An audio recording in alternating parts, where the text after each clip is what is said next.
As one of his last acts as president, Donald Trump pardoned that guy, Steve Bannon, who at that point was facing charges for conspiracy to commit wire fraud and money laundering. In layman's terms, he conned a ton of Trump fans out of their money, and the Trump fans have just totally forgotten about it and don't have an issue with it. It's very weird, but there were a couple people who did not receive that pardon. They weren't lucky like Steve Bannon, and they actually just pleaded guilty yesterday to their role in raising all of this money, supposedly to build a wall between the US and Mexico, but instead they mostly just used the money to enrich themselves.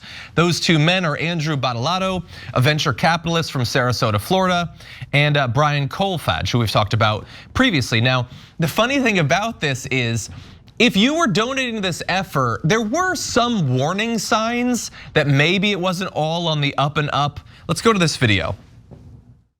And now, here are your hosts, Stephen K. Bannon and Brian Kolfage. Welcome back. This is Stephen K. Bannon. We're off the coast of Saint-Tropez in southern France in the Mediterranean. We're on the $1 million yacht of Brian Kolfage. And Brian Kolfage, he took all that money from Build the Wall. No, we're actually in Sunland Park, New Mexico at mile marker 1. Credit to the acting ability of Kolfage, who he looked at him as the guy identified the literal crime they were in the process of committing and then had to smile at the camera, Ken. And didn't he just admit that crime? That's what he pled guilty for. Yes, exactly. Yeah. But it's amazing. It couldn't be more specific. That's the crime they were committing, and they were doing it in part to buy a boat. Bannon, I don't know, was that like the most subtle shiv in the back that you've ever seen? Everything that he said was accurate. And now Bannon doesn't care. Stephen K. Bannon is doing just fine, but Kolfage and the other guy are actually in trouble. And look, a judge says that they repeatedly and falsely assured the public that they wouldn't be taking a penny in salary or compensation, which obviously is not true. Kolfage eventually admitted that he conspired to illegally receive money, even though they're saying they weren't gonna do that. They defrauded hundreds of thousands of dollars. Now that is a crime, a different sort of crime. It's not actually illegal, but it infuriates me is that they were able to raise $25 million from regular conservatives who trusted these chuckleheads to build a wall at the border as if that was a thing that they could do no matter how many millions of dollars they had. Eventually, Bannon himself, the guy who gets off totally scot-free in this, he siphoned more than $1 million out of the project, in part to pay Mr. Kolfage, but in part to use on other things. Kolfage, by the way, took about $350,000, a significant sum of money, and used it to renovate his home, buy a luxury SUV, a golf cart, cosmetic surgery. Maybe he got a permanent smile attached just in case his crimes were pointed out in live streams in the future. But also for this boat, a 40-foot vessel named the Warfighter, which, for all the other issues I have with it, that is way too many flags for one boat.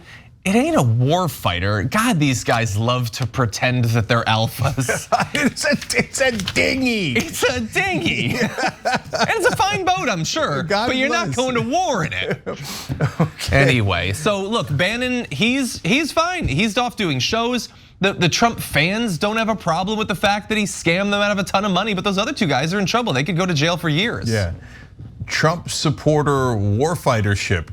Go F yourself. And you did. Okay, so he pled guilty, right? By the way, to John's point, Bannon makes a joke and he's like, that guy's going to jail. He pled guilty, okay? I mean, I assume he's going to jail. We're gonna do sentencing later, but those are serious crimes. Yeah. Now, guys, here's the thing I wanna focus on. For the right wingers, they didn't steal from me. They stole from you. So, I mean, their reaction to the story is going to be really interesting because do you not mind? I don't think you mind. That's my guess. I think you're gonna say, so what? Okay, it's your money, brother.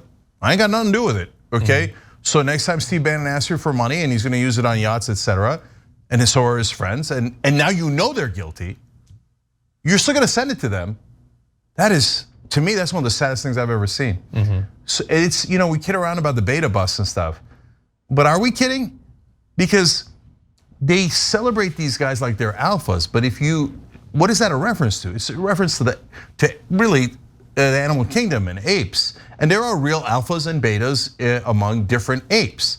And when there's an alpha, his supporters are betas, and they constantly, literally give bananas to the alpha monkey. And here they are, literally like, here, take my $25 million, use it for your yachts.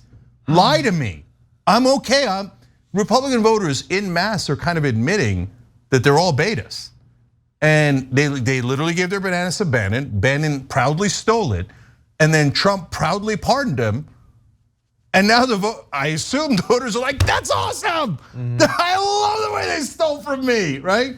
Because remember, guys, look, it's hard to tell what their reaction to Bannon is. They seem to generally like him, the Republican voters, right? But for Trump, the reaction is clear, they love him. But Trump pardoned the criminal that stole from them. He didn't steal from us. It's amazing. He stole from you guys, and you're celebrating the guy who let off that criminal. That's amazing. And that's the power of brainwashing. And that's what's happening in this country. That's why anytime the media or Democrats react like, oh my God, this time the Republican voters are gonna turn. No, there's literally nothing you can do to turn a Republican voter. You could take $25 million of theirs, and they'll still give you the next 25 million. They're happy to be taken advantage of. Yeah. They're proud betas.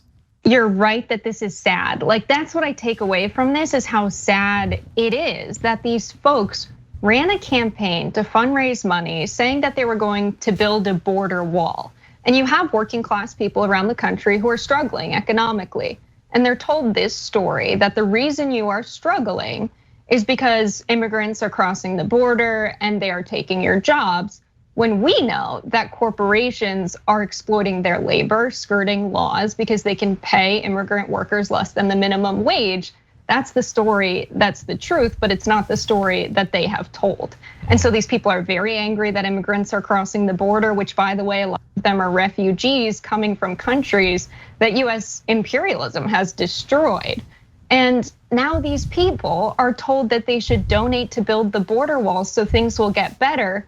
And that money goes to luxury goods purchased by the people that are your supposed heroes. I mean, there isn't something that could paint the picture of the bait and switch that the Republican Party does better than this.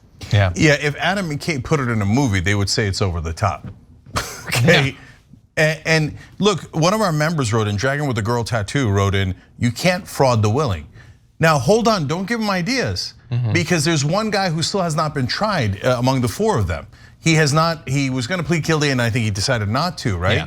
So he's got a trial coming up. He might literally call the people that they defrauded to the witness stand and have the Republican voters go, oh no, I don't mind. I know he stole from me, but I love it. I'm a beta to his alpha. Yeah. So I'll give him more money right now, I'll do it in front of the jury. And I know that it's gonna go to his limo ride and his champagne and etc. I'm happy to do it. If he calls like 2 or 3 of those witnesses, he might get off. Yeah, and you'll be able to find some. I mean, look, there's always people that don't like it. You know, the Trump University, there were some people who sued him with Trump with the recurring payments where he drained senior citizens' bank account of like $8,000 in 2 months. Some of them had a problem, but not nearly enough. The movement didn't dry up. So something like 99% are perfectly happy with this happening. Now, a little bit more information. Kolfage originally could have gotten up to 46 years in prison, but thanks to his plea deal, he's not gonna face nearly as much. Maybe 4 to 5 years, still seems like a lot. I wouldn't wanna go for 4 to 5 hours, so have fun with that. Badalato could face 3.5 to about 4 years. It could have been as much as 20 based on the charges he was facing without the plea deal. As Cenk pointed out, Timothy Shea backed out of his deal. That might actually bring Bannon back into court, which will be interesting. We have no idea what'll happen after that. I do wanna add one extra potential wrinkle, and I hesitate to even focus on this because I don't have any hope for the future, and I don't wanna give you false hope. In theory, Steve Bannon is still under a separate investigation by the Manhattan District Attorney's Office.